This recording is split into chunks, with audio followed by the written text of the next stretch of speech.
విశ్వసనీయ సమాచారం ఏంటంటే హిందీ బేబీలో మీరు విరాజశ్విన్ రోల్ చేస్తున్నారంట కదా. మొన్నే చెప్పాను నేను చేయాలంటే అలాంటి చేస్తాను, మళ్ళీ ఇప్పుడు ఎందుకు రిపీట్ చేయడం, నేను అలాంటి ఏం చేయట్లేదండి. Thank you.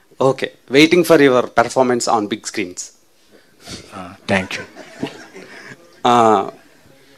Gauri garu, so బేసిక్గా లవ్లో డామినెన్స్ ఎక్కువ అమ్మాయిలది ఉంటుంది, అంటే కనిపించని డామినెన్స్. సో ఆ డామినెన్స్ వల్ల మ్యాక్సిమం బ్రేకప్లు అయిపోతూ ఉంటాయి. సో ఈ సినిమా అలాంటి వాళ్ళకి ఏమైనా ఎగ్జాంపుల్లా ఉంటుందా? That's a very subjective question అండి. అంటే ఒక్కొక్క రిలేషన్షిప్, అంటే ఒక కపుల్ని మీరు తీసుకుంటే దాంట్లో ఉండే డైనమిక్స్ చేంజ్ అవుతూ ఉంటాయి. మనం జనరలైజ్ చేసి అమ్మాయిల డామినెన్స్ ఎక్కువ ఉంటుంది, అబ్బాయిల డామినెన్స్ ఎక్కువ ఉంటుంది మనం చెప్పలేము. నాకు తెలిసినంత వరకు పరిస్థితుల డామినెన్స్ అండి ఈ సినిమాలో. వాళ్ళు ఉండే సిచ్యువేషన్స్, అంటే ఈ అమ్మాయి వరల్డ్ వేరే, ఆ అబ్బాయి వరల్డ్ వేరే, కానీ వాళ్ళిద్దరూ ఒకటే వరల్డ్లో ఉంటే అండ్ వాళ్ళ వరల్డ్లో ఉండే సిచ్యువేషన్స్ డామినెన్స్ వల్ల, సిచ్యువేషన్స్లో ఉండే ప్రాబ్లమ్స్ వల్ల, సిచ్యువేషన్స్లో ఉండే మంచి విషయాల వల్ల వాళ్ళ రిలేషన్షిప్ ఎలా చేంజ్ అవుతుందనే దానిపైన మేము తీసాము. సో అమ్మాయిల డామినెన్స్ ఎక్కువ ఉంటుంది అని జనరలైజ్ చేసి నేను చెప్పలేను అనుకుంటా.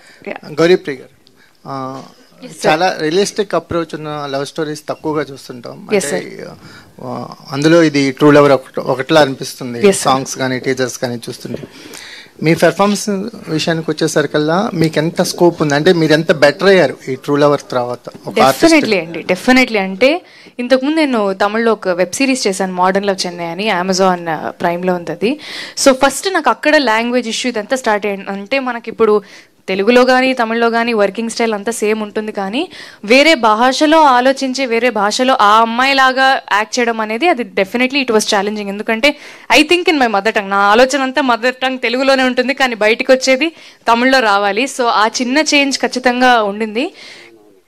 క్యారెక్టర్గా ఈ క్యారెక్టర్ పేరు దివ్య అండి. It's a very complex character. అంటే ఈ అమ్మాయికి ఉండే ఎమోషన్స్ అవుట్ రైట్గా పోర్ట్రేట్ చేసే అమ్మాయి అయితే కాదు.